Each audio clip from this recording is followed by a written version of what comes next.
This conference will now be recorded. अद्य गुरुवासरः अथवा बृहस्पतिवासरः आषाढ़ शुद्ध त्रयोदशी दिनांक 22 जुलाई 2021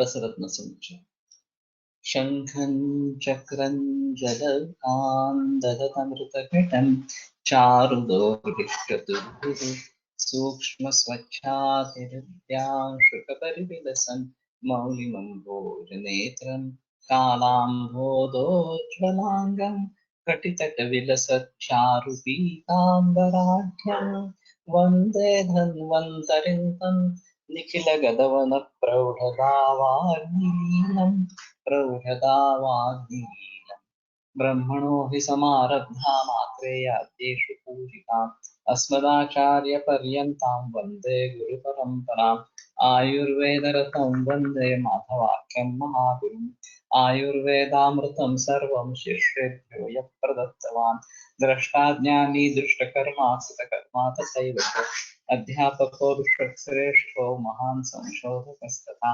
गुणैरेतैः समुदितैः यत्कार्यं समृद्धिर्हं हि कार्यस्य वयं न प्रयतामहे सरस्वत्यै नमो यस्याः प्रसादात् बुद्धिदर्पणसङ्क्रान्तं जगदध्यक्षमीक्षते आत्रेयं प्रथमं वन्दे आयुर्वेदजगद्गुरुम् आयुर्वेदामृतं सर्वं गृहीत्वा हि सुरेश्वरात् अग्निवेशादिकेभ्यो यत्प्रेच्छत्वं सप्तमः प्रथमं तन्त्रकर्तारम् अग्निवेशं नमाम्यहम्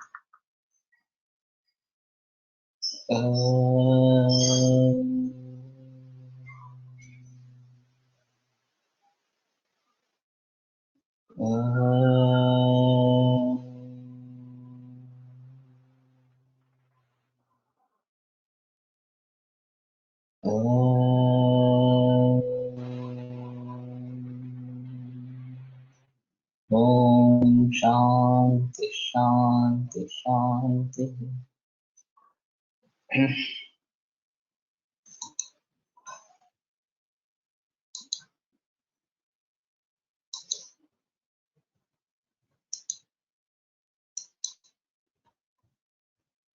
अथ रसरत्न समुच्चयः रसोत्पत्तिर्नाम प्रथमोऽध्यायः। तो रसोत्पत्ति ये पहला अध्याय। यस्यानंद भवेन मंगल कथा संभावितेन स्फुरत् धाम्ना सिद्धरसामृतेन करुणावीक्षा सुधा सिन्धुना भक्तानां प्रभव प्रसंवृत्ति जरा रागादिरोगाः क्षणात् शान्तिं यान्ति जगत् प्रधान विषये तस्मै परस्मै नमः। तो तस्मै परस्मै नमः ये मुख्य वाक्य है कि उस दूसरे को नमस्कार इस प्रकार से। जगत प्रधान विषय वो कौन है? तो जगत प्रधान विषय जगत का प्रधान वैद्य इस प्रकार का। तो उससे क्या होता है? तो प्रभव प्रसंवृत्ति जरा रागादि रोगा क्षणात् शांति भक्ता नाम उसके जो भक्त है वो प्रभव प्रसंवृत्ति जरा रागादि रोगा। तो जरा रागादि रोग वार्धक्य रागादि रोग जिसके क्षण में शांति हो जाते हैं। प्रभव प्रसंवृत्ति इसका मतलब जरा समझने मुश्किल है। प्रभव यानी कि उत्पत्ति और प्रसंवृत्ति उनका संवरण या उनको इकट्ठा करना, उनको नष्ट करना, ऐसा भी कुछ अर्थ हो सकता है या संकलन करना। ये इस प्रकार से जरा रागादि रोग क्षणात् शांति ज्ञानती। तो यस्य आनंद भवेन करुणा वीक्षा सुधा सिंधुना जिसके आनंद से उत्पन्न और करुणा वीक्षा सुधा सिंधु करुणापूर्ण कटाक्ष देखना उसका और वही सुधा यही अमृत और वही सिंधु उस अमृत का सागर इस प्रकार का। तो करुणा से देखने के वजह से जो कुछ अमृत है वही सागर, उस अमृत सागर से सिद्ध रसामृतेन सिद्धरस रूपी अमृत।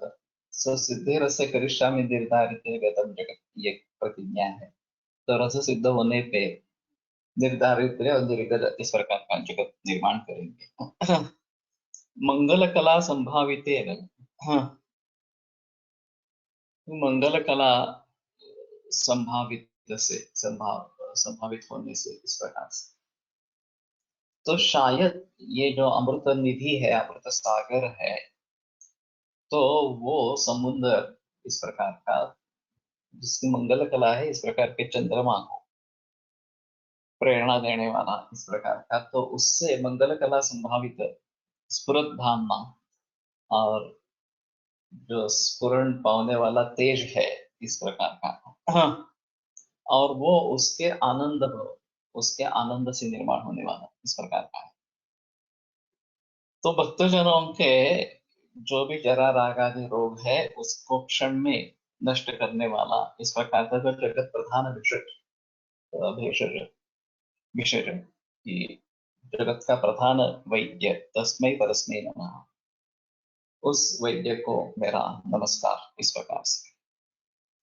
तो जनरली अभी ऐसा होता है कि शुरू के श्लोक काफी कठिन इस प्रकार के ही होते हैं, पांडित्य जो है वो सभी इसमें दिखाया जाता है, और ये मंगलाचरण का श्लोक है।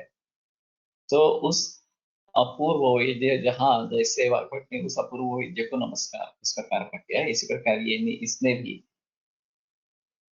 उस श्रेष्ठ वैद्य को जगत विशेष प्रधान विशेष उसको नमस्कार किया है।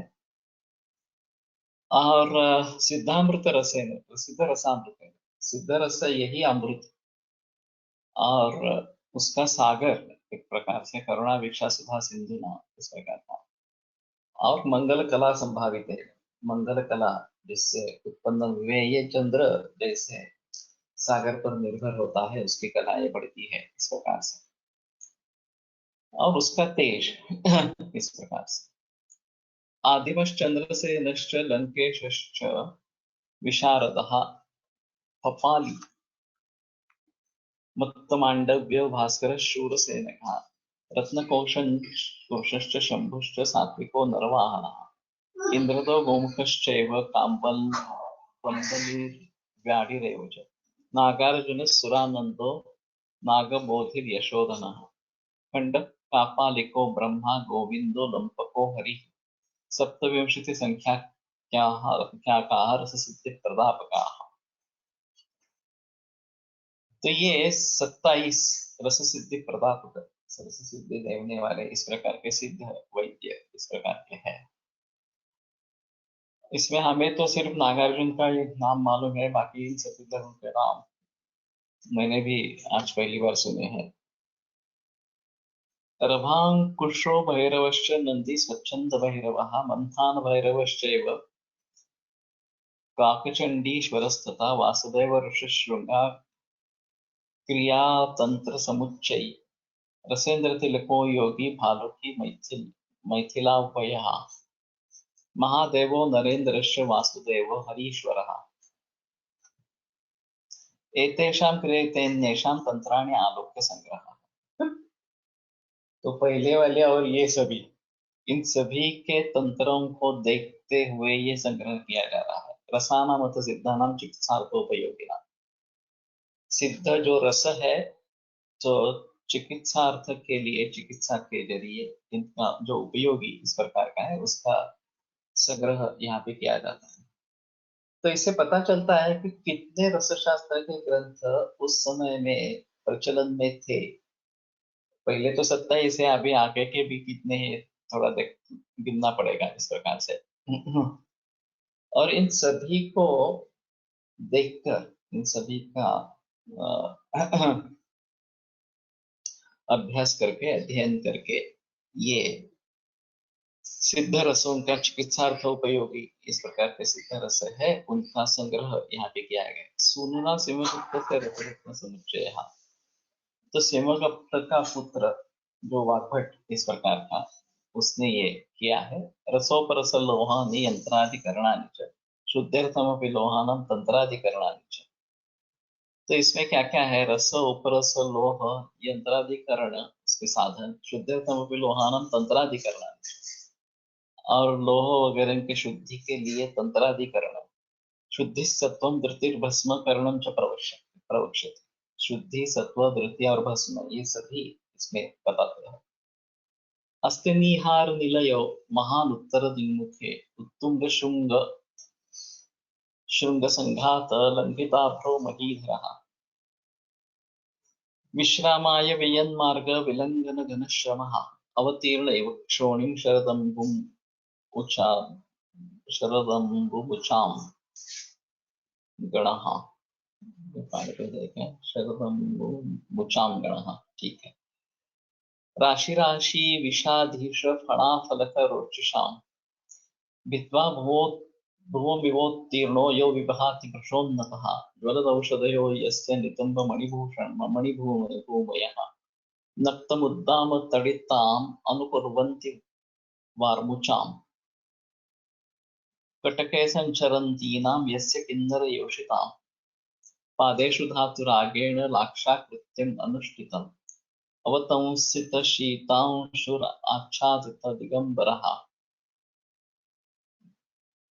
यो गुहाधिगतो लोकैर्गिरीश इति गीयते निमीलितदृशो नित्यं मुनयो यस्य सानुषु प्रत्यक्षयन्ति गिरिशम्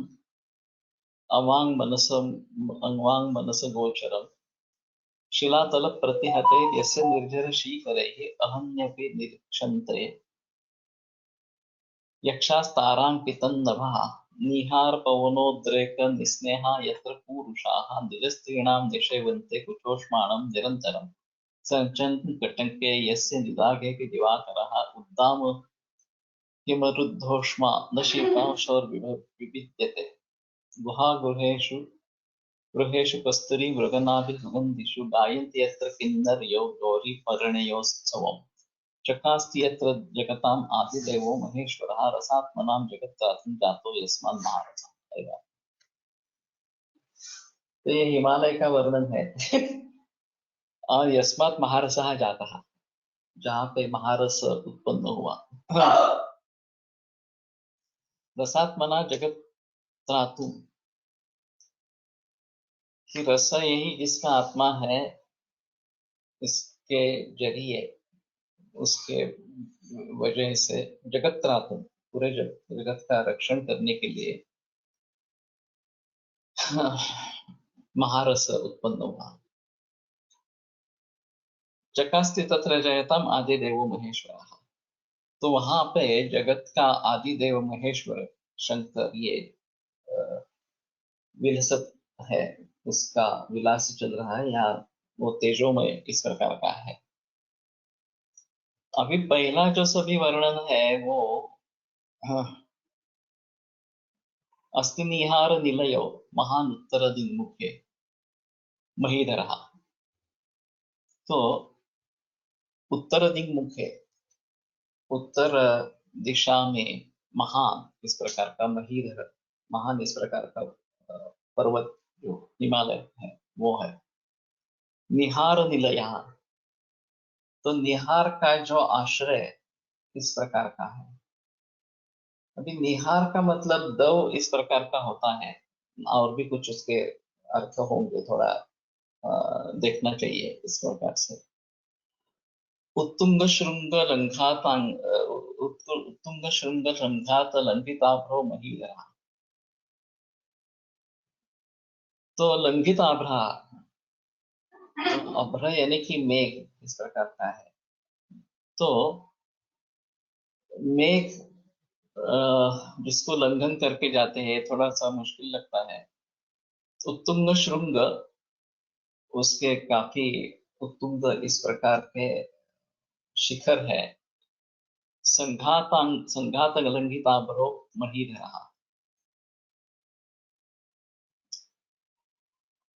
थोड़ा सा मुश्किल है अर्थ लगाना। उस प्रकार के उत्तुंग शिखरों का संघात, जिनको लंघन करने वाले मेघ जहाँ पे है इस प्रकार का, या उनसे सुशोभित इस प्रकार का महीधर, ये हिमालय। विश्रामाय वियन् मार्ग विलंघन घन श्रमः अवतीर्ण एव क्षोणीं शरदम्बु मुचां गणः। तो वियन् मार्ग लंघन घन श्रमः, कि यो वियन यानी कि आकाश, या आकाश मार्ग विलंघन से हुए घन श्रम, बहुत ही भारी श्रम इस प्रकार के। शरदमु मुचाम गणः, तो शरद ऋतु का पानी छोड़ने वाले इस प्रकार के गण, मेघों के गण, विश्रामाय अवतीर्ण इव क्षोणी, तो इस महीधर जो है, ये जो पर्वत है, उसके ऊपर विश्राम करने के लिए अवतीर्ण इव क्षोणिम शरदमुचान गणः, ये पानी छोड़ने वाले इस प्रकार के गण यहाँ उपस्थित हुए हैं इस प्रकार से। तो हिमालय को उल्लंघन करके दूसरे जगह जाना, ये काफी मुश्किल इस प्रकार का काम है, और इसलिए वियन मार्ग लंघन घन श्रम, कि ये जो आकाश मार्ग है उसको विलंघन का जो घन श्रम इस प्रकार का है, इस प्रकार का शरदम्बु मुचान गण, शरद ऋतु में पानी छोड़ने वाला गण, मेघों का गण इस प्रकार का। अब ये तो बात सही है कि उष्णता दो ऋतुओं में होती है, ग्रीष्म ऋतु में और एक शरद ऋतु में। तो हिमालय में ऐसा है कि हिमालय वाली जो नदियां हैं उसमें दो दफा बाढ़ आती है। एक जब सूर्य संताप से हिम पिघलने लगता है तो उसके जरिए भी बाढ़ आती है, और वर्षा ऋतु में जब बारिश होती है तो उससे भी बाढ़ आती है इस प्रकार से। तो ये शायद शरद ऋतु के समय इस प्रकार का थोड़ा सा हो रहा है। तो क्षोणी यानी कि पृथ्वी, इसमें ये अवतीर्ण हुआ है। राशि है आशी विषाधीश फणा फलक रोचिषाम भित्वा भुवमिवोत्तीर्णो यो विभाति विश्वोन्नतः। राशि है आशी विषाधीश फणा फलक रोचिषाम, तो ये राशि है। आशी विष, ये सर्प के विष के बारे में कहा जाता है। श्रोणी म्हणजे पृथ्वी।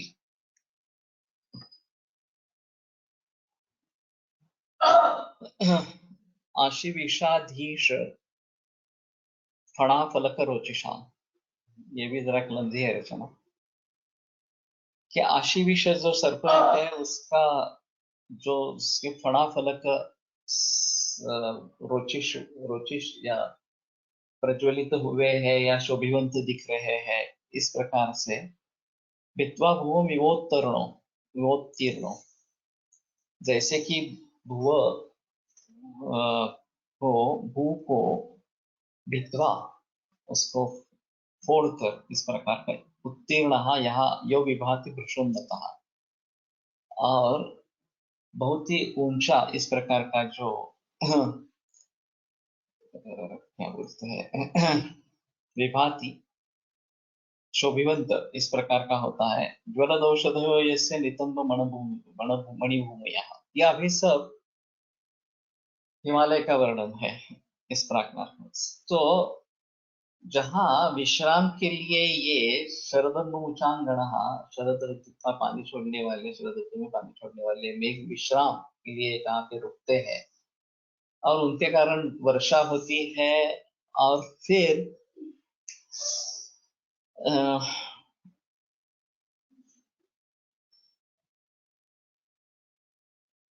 ये राशि आशी विषाधीश फणा फलक रोचशाम विश्वा भुवम योत्तूर्णो यो विभाति।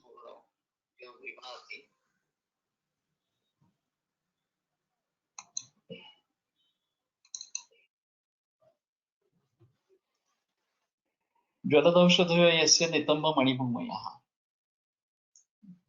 कि जलने वाली जैसी औषधियां या बहुत सामर्थ्यशाली इस प्रकार की औषधियां यस्य नितंब मणिभूमयः, जिसके नितंब मणिभूमि इस प्रकार के हैं, नितंब रूपी रत्न इस प्रकार के। नक्तमुद्दाम तडिताम् अनुकुर्वन्ति वार्मुचाम्।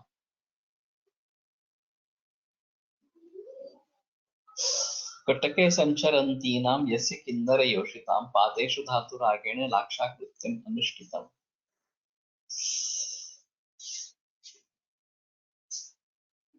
वार्मुचाम,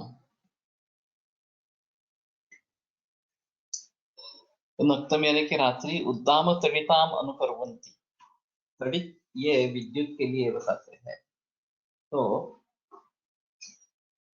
उद्दाम तड़ित इस प्रकार की ये बहुत ही सामर्थ्यशाली इस प्रकार की विद्युत, उसका जो आवाज होता है जिसका अनुकरण करने वाली वार्मुचाम कंटके संचरन्ति नाम यस्य किन्नर योषिताम।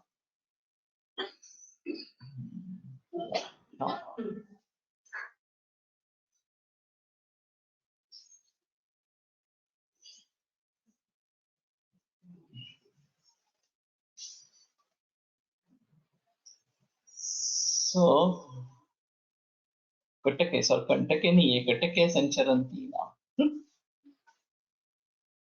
कटक का एक अर्थ सैन्य होता है, यहाँ क्या अर्थ होगा ये थोड़ा सा देखना पड़ेगा। किन्नर योषिता, किन्नर की जो स्त्रियां है, तो यक्ष किन्नर वगैरह इनका ये अधिवास हिमालय है, तो उनकी जो पत्नियां या उनकी स्त्रियां, उनका संचर जहाँ पे हो रहा है। और वार्मुचाम, वार का मतलब क्या है थोड़ा सा देखना पड़ेगा। ये छोड़ने वाली, वार छोड़ने वाली इस प्रकार से। पादेषु धातुरागेण लाक्षाकृत्यम् अनुष्ठितम् अवतंसित शीतांशुर आच्छादित दिगंबरः।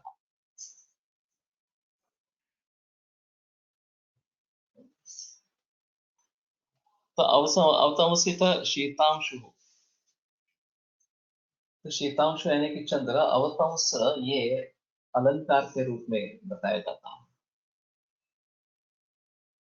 तो अवतंसित इस प्रकार का जो शीतांशु जिसमें चंद्रमा शोभमान इस प्रकार का है, आच्छादित दिगंबर,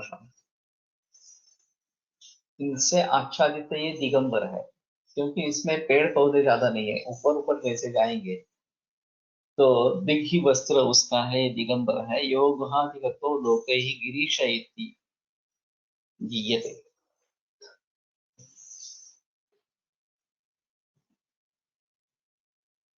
हाँ, गुहाधिगत ये भी थोड़ा अजीब है। गुहा में जो गया है, अब ये ऐसा है कि हिमालय में काफी गुफाएं इस प्रकार की है, और उसमें काफी योगी लोग अपनी अपनी साधना करते रहते हैं। और गिरीश यानी कि गिरी का ईश राजा, पर्वतराज इस प्रकार का हिमालय। कटक पर्वत मध्य भाग, कटक म्हणजे शिखर। ओके, तो ये शिखर भाग में या पर्वत के मध्य भाग में किन्नर योषित जहाँ पे संचार संचार करती रहती है। पादेषु धातु रागेण लाक्षाकृत्यम अनुष्ठितम, उसके जो चरण है हिमालय के, धातु राग से लाक्षाकृत्य जो बनाया गया है, तो शायद ये शिलाजीत का वर्णन है कि वो पिघल कर नीचे इस प्रकार के आ जाता है। निमीलित दृशो नित्यम मुनेय यस्य सानुषु प्रत्यक्षयन्ति गिरिशम अवांग मनस गोचर। और जिसके सानु में, जिसकी छाया में, या जिसके आधार से निमीलित दृशा, जिन्होंने अपनी आंखें बंद कर ली है, इस प्रकार के मुनयः नित्यम गिरीशम अवांग मनसो गोचर, मनस गोचर, कि जो वाणी और मनस के परा परे इस प्रकार के हैं, उससे जिसका ज्ञान नहीं होने वाला, इस प्रकार के गिरीशम। अभी गिरीश का मतलब यहाँ पे शायद महादेव शंकर इस प्रकार का हो, प्रत्यक्ष, उसको प्रत्यक्ष देखते हैं इस प्रकार से। शिलातल प्रतैर्यस्य निर्भरशीकरैः अहन्यपि निरीक्षन्ते यक्षास्तारान्वितं नभः। शिलातल प्रतिहतैः यस्य निर्झरशीकरैः, तो निर्झर शीकर, शीकर का फिर से अर्थ समूह इस प्रकार का है। तो जिन जो निर्झर शीकर, जो शिलातल प्रतिहत है, कि जो पत्थर है उसमें उनसे वो टकराते इस प्रकार के हैं। अन्यपि निरीक्षन्ते, और उनके जरिए दिवा भी, दिन में भी, यक्षाः तारांकितं नभः निरीक्षन्ते, यक्ष और तारांकित इस प्रकार का नभ दिखाई देता है। तो दिन में तो सूर्य के होने के कारण तारांकित नभ कभी नहीं दिखाई देता, लेकिन यहाँ सूर्य का उतना प्रभाव है ही नहीं, तो ये तारांकित नभ दिन में भी दिखाई देता है। निहार पवनोद्रेक निस्नहाः यत्र पूरुषाः निजस्त्रीणां निषेवन्ते कुचोष्माणं निरन्तरम्।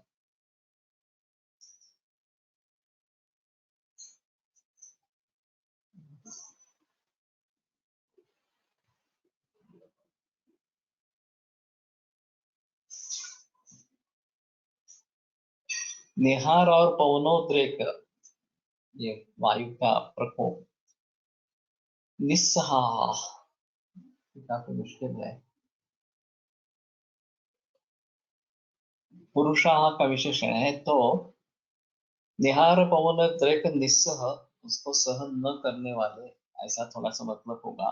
पुरुष निज स्त्रीणाम निषेवन्ते कुचोष्माणं निरंतर, उनकी उनकी जो पत्नियां हैं उनका कुच का मतलब स्तन इस प्रकार का है, तो उसकी जो उष्मा, कुचोष्मा, उसका निरंतर सेवन करते रहते, तो ये ठंड से बचने का एक उपाय है, मैथुन इस प्रकार का करते रहना। और इतनी ज्यादा ठंड है कि शरीर को उष्मा की जरूरत है, और फिर वो स्त्री सेवन से इस प्रकार से प्राप्त होता है। संचरण कटके ऐसे निदागे दिवाकर उद्दाम हिम रुद्धोष्मंद शीतांशोर विपद्यते, कि इसमें इसके पर्वत या उसके शिखर पर दिदागे भी दिवाकर, ग्रीष्म ऋतु में भी सूर्य उद्दाम हिम रुद्धोष्म, उद्दाम इस प्रकार के हिम के जिसकी उष्मा खंडित की गई है, बाधित हुई है, न शीतांशो विपद्यते,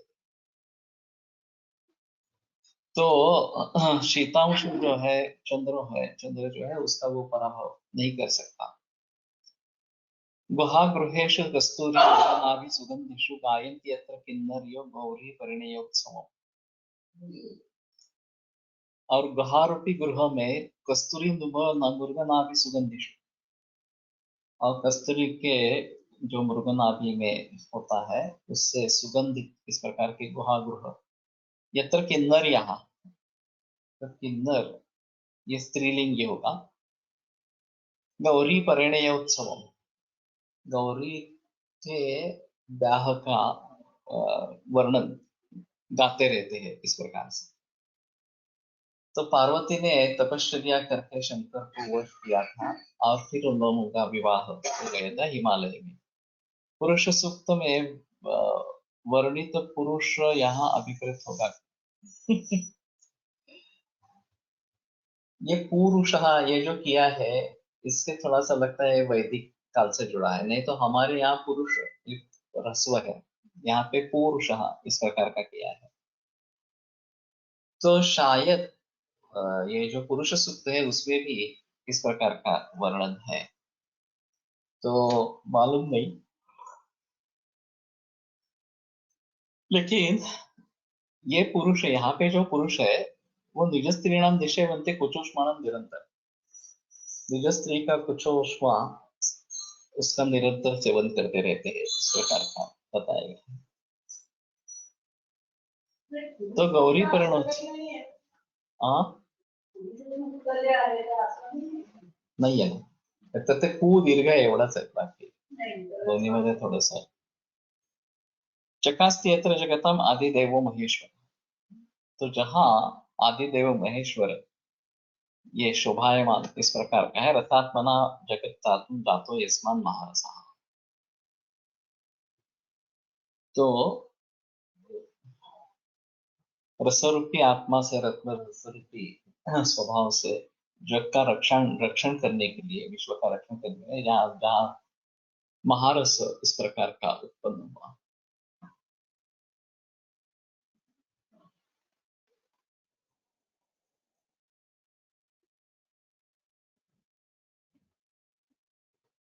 शताश्वमेघेन कृतेन पुण्यं गोकोटिभिः स्वर्ण सहस्रदानात् नृणां भवेत् सूतकदर्शनेन यत् सर्वतीर्थेषु कृताभिषेका। तो इनको पुण्य प्राप्त होता है। 100 अश्वमेध यज्ञ करने के बाद जो पुण्य प्राप्त होता है, कोटि गाय के दान करने से जो पुण्य प्राप्त होता है, स्वर्ण स्वर्ण सहस्र दाना, सहस्र स्वर्ण मुद्राएं देने के बाद जो पुण्य प्राप्त होता है, नृणाम भवेत् सूतक दर्शन, वही सभी पुण्य केवल इस पारत को देखने से, अर्थात सर्व तीर्थेषु कृताभिषेक, सर्व तीर्थों में अभिषेक करने से जो पुण्य प्राप्त होता है, ये सब केवल सूतक दर्शन से यहाँ पे प्राप्त होता है। विधाय रसलिंगम यो भक्ति युक्त समर्चये जगत तृतीय लिंगानां पूजा फलम अवाप्नुयात्। तो रसलिंग निर्माण करके, ये पारद का लिंग निर्माण करके, तो ये कुछ एक अलग पद्धति है। वैसे पारद बहुत चंचल इस प्रकार का है, उसको बद्ध करना ये काफी मुश्किल इस प्रकार का काम है। लेकिन पुणे में भी एक गोखले नाम के गृहस्थ थे, जहाँ पे मैंने पारद लिंग देखा पहली बार। ये यही नारायणपेट में रहते थे। और वैसे वैद्य नहीं थे, पोस्ट में सर्विस किया ऐसा कुछ था। और फिर जब मैं वेरावल में गया तो सौराष्ट्र में वेरावल में एक धन्वंतरी का स्थान है, बड़ा धनेश करके। और ये अभी प्रताप जोशी सर, धर्माधिकारी और बाकरे, अभी बाकरे, इन तीनों ने इसकी काफी खोज की। और फिर वहां पे एक वृक्ष के नीचे एक पत्थर का शिल्प है, जिसमें ये भगवान धन्वंतरी सुश्रुत आदि शिष्यों को ये बताते हैं, आयुर्वेद बताते हैं, इस प्रकार का शिल्प है। और वहां के लोगों का मानना है कि धन्वंतरी यहाँ पे थे और उन्होंने सुश्रुत को वहां पे शिक्षा दी है, इस प्रकार संस्कृत आदि शिष्यों को इस प्रकार। तो इन्होंने काफी इसके लिए प्रयास किए और वहां पे काफी देर तक अध्ययन चलाया। अभी दोनों नहीं रहे, प्रतादोषी भी चल बसे और बाकरे भी चल बसे, अभी सिर्फ धर्माधिकारी सर है। और उनके कोई छात्र इस प्रकार से अभिजीत सराफ वगैरह, ये इसमें काफी काम कर रहे हैं। फिर भी धर्माधिकारी सर ने वहां पे चरक का अध्ययन किया, चरक का पठन। लेकिन अभिजीत सराफ ने सुश्रुत संहिता का पठन किया वहां पे। और अंत में एक मयूर वहां पे आने लगा सुनने के। तो ये बड़ा अजीब अनुभव इस प्रकार का है थोड़ा सा। तो वहां से नजदीक एक 20-22 किलोमीटर पर भूतनाथ करके एक आश्रम है।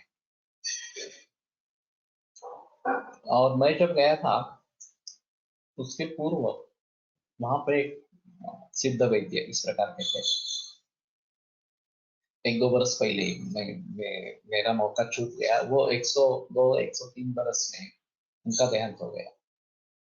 लेकिन उन्होंने काफी पारद लिंग वहां पे बना कर, बड़े से लेकर छोटे बहुत सारे पारद लिंग हैं। उनकी रेगुलर पूजा अर्चा वहां पे होती है। और बहुत सारे गिर गायें हैं। मैं गया था तो 75-80 के दरमियान गायें थी। और वहां पे आश्रम है, वहां पे रहने की सुविधा भी अच्छी है। हाँ, क्या जहाँ पे बड़ा धनेश है वहां पे रहने की सुविधा नहीं है, फिर भी गाँव के लोगों ने इनके लिए कुछ प्रबंध किया और वहाँ हर बरस धन्वंतरी याग होता है। गाँवकर ही करते हैं सब, गाँव में जो लोग हैं वहाँ के।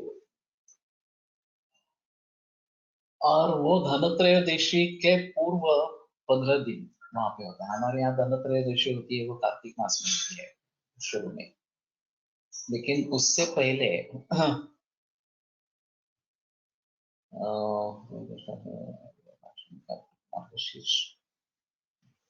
अश्विन मास में इस प्रकार से वो उसके पूर्णिमा को ये होता है, धनत्रयोदशी का याग वहां पे होता है इस प्रकार से। तो ये काफी दिलचस्प इस प्रकार का मामला है। और दूसरा जो मैंने शिवलिंग देखा इस प्रकार का, वो दिल्ली के नजदीक है। नारद चंद्र जी शर्मा सर के बड़े वैद्य वहां पे हो, ठिकाने का नाम काफी फेमस जगह है, दिल्ली से थोड़ा आउटस्कर्ट्स में है। और मैं जब गया था तो काफी भीड़ थी मरीजों की, बहुत सारे कार्स वहां पे पार्किंग हुई थी, बहुत बड़ा इस प्रकार का बहुत बड़ा आवाज इस प्रकार का था। और मैंने तिचगंधा पोस्ट के बारे में बताया उनको, उन्होंने तुरंत 10,000 रुपए कैश नहीं पे दे दिए कोच के लिए। और इतने सभी मरीज होने के बावजूद मुझे अंदर बुलाया गया। तो वहां पे उनका एक मंदिर है, पारण मंदिर, जहाँ पे पूजा अर्चा नियमित रूप से होती थी। और अभी ये काफी पुरानी बात है, मेरे ख्याल में 95 96 की बात होगी जब मैं वहां पे गया था। इस जगह का नाम मुझे अभी याद नहीं आ रहा। तो ठीक है। त्याच्यानंतर आपण औरंगाबादमध्ये एक बघितलंय, औरंगाबादला पण बघितलंय का? हो, हो. कुठे गेला होता मला आठवत नाही. घृष्णेश्वरला ना? पळशीला आहे. पळशीला पारदेश्वर मंदिर होतं ते दाखवलं ना. बरंच मोठं आहे. संध्याकाळी गेलो होतो. ते बघितलं. खूपच मोठी टीम. तो ठीक है, औरंगाबाद में भी बाद में देखा है, लेकिन ठीक है। इस प्रकार के करने वाले कुछ लोग हैं, पारद लिंग बना के, और फिर उसकी रेगुलर पूजा अर्चा इस प्रकार की जाती है।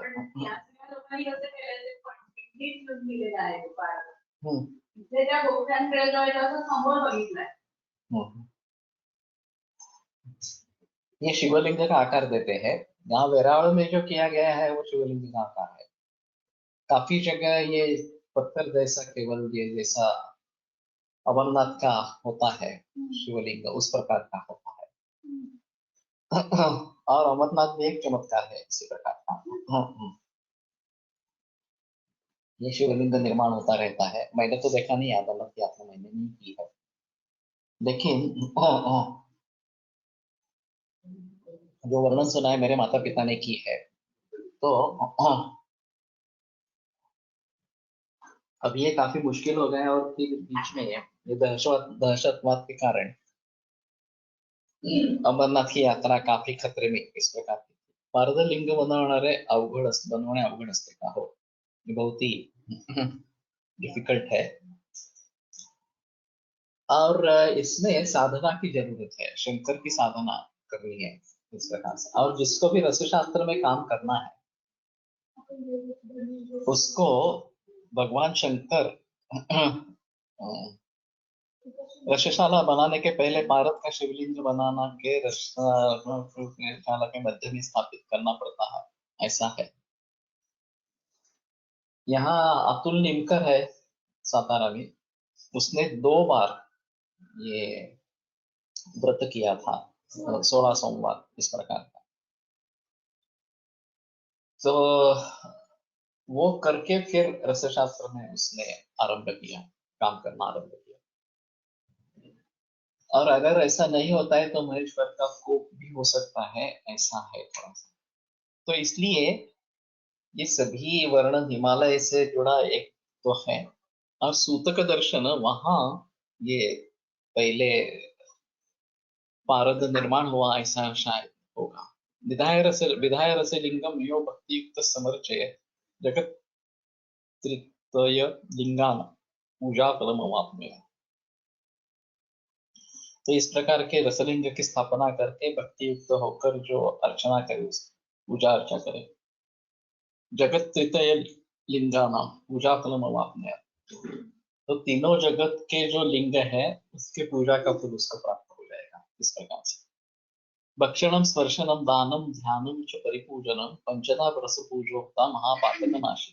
अरे बाप, भक्षण स्पर्शन दान ध्यान और परिपूजा, इस प्रकार की रस पूजा 5 प्रकार की बता गई है और ये महापातक नाशी। हम जब कोयम्बतूर में गए थे तो वहां पे एक सिद्ध वैद्य थे और उन्होंने पारद, उनका संस्कारित पारद इस प्रकार का या जिसके ऊपर कुछ अलग संस्कार किए गए हैं, वो हमें खाने के लिए दिया, हमारे हाथ में रखा था, हमने खाया भी और कुछ भी दुष्परिणाम नहीं हुआ उसका। तो ये कहने का तात्पर्य अर्थ है कि ये सिद्ध संप्रदाय में काफी अलग चीजें हैं इसके बारे में। और बालेंदु प्रकाश, इसके पिता सिद्ध वैद्य इस प्रकार के थे और उनका जो वाली पानी ये मेडिसिन है, ये बुभुक्षित पारद और सुवर्ण इसके जरिए बनता है इस प्रकार से। और इसमें ताम्र भी है और बल्ला तक भी है, रौप्य भी है इस प्रकार से। तो बुभुक्षित पारद से जरिए ये किया जाता है। ये सिद्ध वैद्य परंपरा एक अलग परंपरा थोड़ी सी है। इसमें दिक्कत वाली बात ये है कि ये सभी हिंदी अंग्रेजी नहीं बोलते हैं, सिर्फ उनकी भाषा ही बोलते हैं, इस प्रकार के हैं। तो ये काफी दिक्कत इस प्रकार की हो जाती है उनसे इस प्रकार से संपर्क करने के बारे में। श्रावण महीने में बिल्व पत्र में पारद बंधन हो सकता है, ऐसा हरिकर जी बताते थे, मगर थोड़ा सा मृदु रहता है। अच्छा ठीक है। अब ये करने वाले कोई है तो थोड़ा देखना चाहिए। तो अभी श्रावण मास आने ही वाला है लेकिन मालूम नहीं ये सब कर पाएंगे नहीं कर पाएंगे वगैरह इस प्रकार से। और इसके लिए काफी नियमों का पालन करना पड़ता है, ये एक अहम मुद्दा इस प्रकार का। हंति भक्षण मात्रेण पूर्व जन्म संभवम रोग संगम अशेषाणाम नराणाम नात्र संशय। तो केवल भक्षण से पूर्व जन्मों संभवम रोग संगम अशेषाणाम नराणाम, पूर्व जन्मों से उत्पन्न जो रोग संग है वो सभी लोगों का नष्ट कर देता है केवल भक्षण मात्र है, इसमें संदेह है इस प्रकार का नहीं है। तो केवल इस जन्म का नहीं तो पिछले जन्म का भी इस प्रकार का ये करता रहेगा। पूर्व जन्म कृतम पापम सद्यो नश्यति देहिना, जो पूर्व जन्म कृत इस प्रकार के पाप है वो तात्काल नष्ट हो जाते हैं। तो ये एक अहम मुद्दा इस प्रकार का रहेगा कि इस प्रकार में पूर्व जन्म कृत पाप जो है उसका परिहार किस प्रकार से हो सकता है। तो एक तो कहना है कि नहीं, आपको भुगतना ही पड़ेगा इस प्रकार से। और इसीलिए दैवे पुरुष कार्य च स्थितम यस्य बलाबलम तयोरुदार्योर्तिर्देहस्य सुखस्य जनयस्य आयुषो हेतु विपरीतस्य चेतना, ये बात चरक में बताई। अब इसके दग्ध बीज होने का एक उपाय होता है तपस्या के लिए, जो वाल्मीकि का उदाहरण प्रख्यात है। क्यों, पहले बहुत सारे लोगों को उसने मारा था, लूटा था, वगैरह वगैरह, और फिर उससे वाल्मीकि बन गया राम नाम से। तो ये सभी पाप दग्ध बीज इस प्रकार के हो गए, उसको वो परिणत नहीं होंगे। और फिर इस प्रकार के तरीके को अगर अपना सकते हैं, एक तो उसका भोग लेना है, जो भी अच्छे बुरे कर्म हो उनका भोग लेना है, नहीं तो उनको दग्धबीज करना है।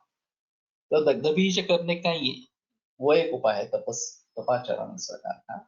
और दूसरा ये उपाय अभी इस प्रकार से पारद का सेवन करेंगे तो भी वो पाप नष्ट हो जाएगा, तो उसका फल नहीं भुगतना पड़ेगा। तो ये बड़ी अजीब इस प्रकार की बात है। ये जो अप्रेंटिस टू हिमालयन मास्टर, इसमें एक अमेरिकन औरत की कथा बताई है महेश्वरानंद जी ने,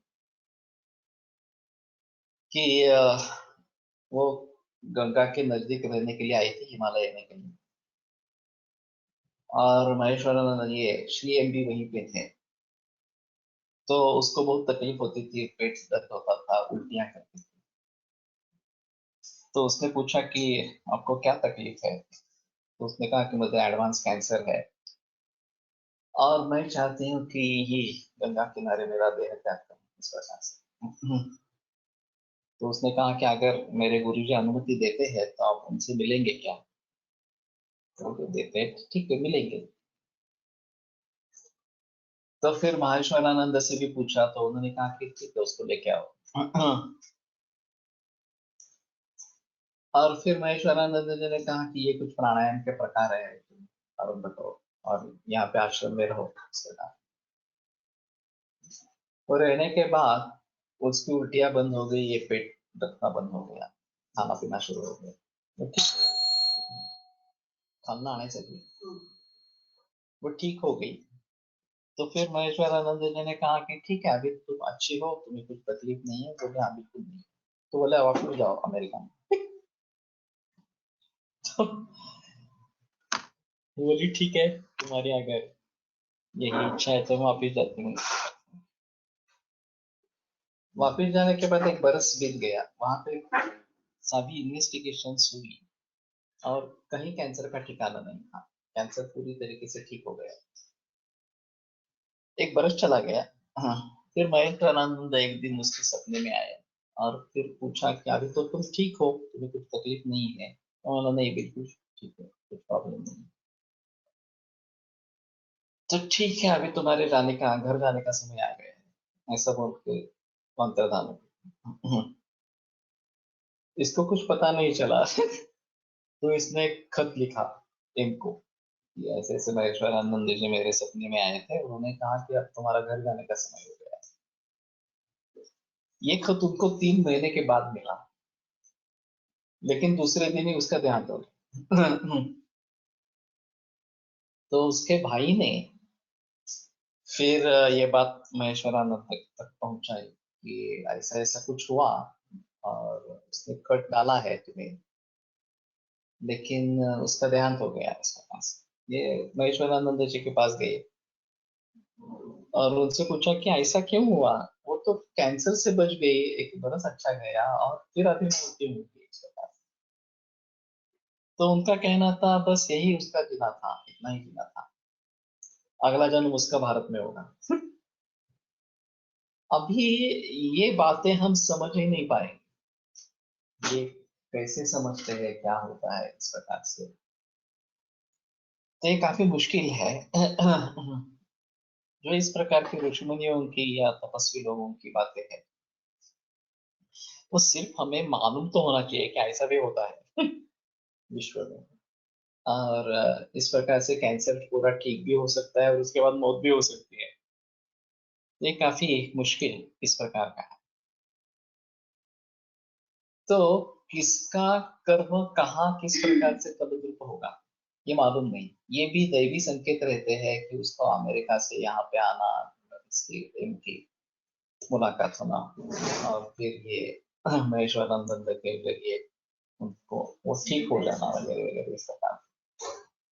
और फिर मौत आ जाना, ये इस बातें हमारे समझ के पर इस प्रकार के समझने का कोई सवाल इस प्रकार का नहीं है। तो पंचोद्धारस्य पूर्वोक्तं मन्ना पातकनाशिनी पूर्वजन्मोह संभवं रोगसंगम अशेषाणां नराणां नात्र संशयः। पूर्वजन्म कृतं पापं सद्यो नश्यति देहिनां मृगैन्द्रपिष्टसूतेन यदि शम्भुर्विलेपिता। मृगंध है शायद पिष्टसूतेन, तो मृगंध शायद मालूम नहीं, ये कस्तूरी का होगा। इसके साथ अगर पारद को पिष्ट किया जाता है और शंभु विलेपिता, और उसका चंदन जैसा लेप शंकर को लगाया जाता है, तो पूर्वजन्म कृतम पापम सद्यो नश्यति देहि, पूर्वजन्म कृत जो पाप है वो तत्काल नष्ट हो जाता है। तो ये हमारे लिए एक अहम मुद्दा है, क्योंकि इस प्रकार पे पाप कर्म का क्या करें। मेरे पास भी मरीज है कि 18 वर्ष की युवा लड़की है, ऑस्टियोसार्कोमा है, और सभी का कहना है कि ये भुगत रही है, पिछले कर्मों का फल भुगत रही है। पेशेंट है, बैठी रहती है, चल फिर नहीं सकती इस प्रकार से, और बड़ा घाव है, वो फूट गया है, कैंसर बड़ा घाव इस प्रकार का है। तो ये पहले तो काफी पेन होता था, अभी ये भिन्नावस्था आ गई तो पेन कम हो गया है इतना ही। लेकिन फिर भी देखने में भी भयंकर। मैंने सुझाव दिया था कि बेटर एडमिट कर लो पाऊँ, लेकिन वो मानी नहीं, उसका सख्त विरोध है एडमिट करने की। और वो कह रही है कि मैं सहन कर रही हूँ, तो आपको क्या तकलीफ है इस प्रकार से। तो ये इस प्रकार के रोगियों में कैसे हम मार्ग निकालेंगे, ये एक बड़ी समस्या इस प्रकार की है। तो ठीक है, इस सिलसिले को आगे बढ़ाएंगे। कल मैं सोच रहा हूँ गुरु पूर्णिमा का अवसर है तो अलग व्याख्यान देंगे। मैंने आयुष डिपार्टमेंट के जरिए एक प्रेजेंटेशन बनाया था कि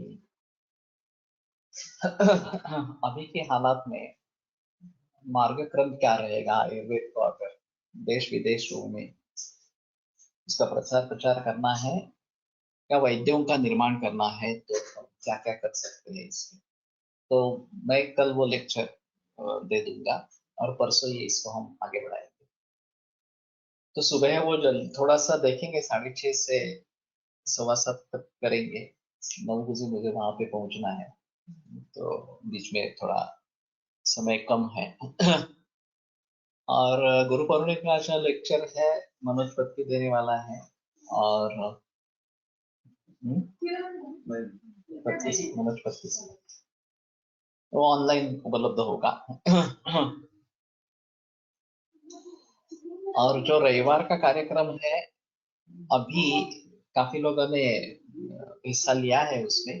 फिर भी अभी जो आना चाहते हैं और आगे काम करना चाहते हैं, वो तुरंत सुश्रुत से संपर्क करें। शायद आज के दिन हम रुकेंगे कि कौन अगर आने वाले आना चाहते हैं इस प्रकार से,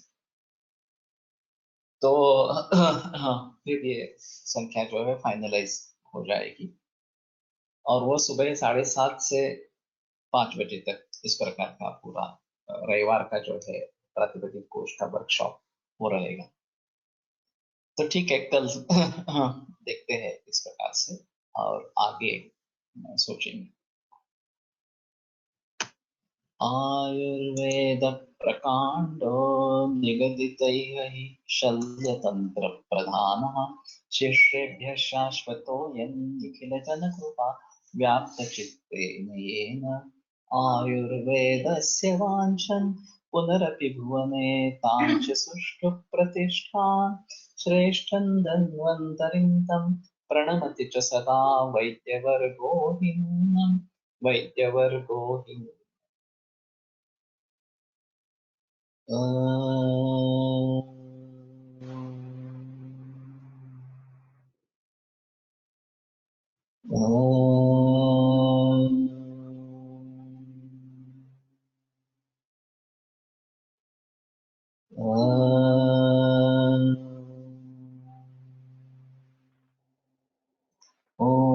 शान्ति शान्ति शान्तिः।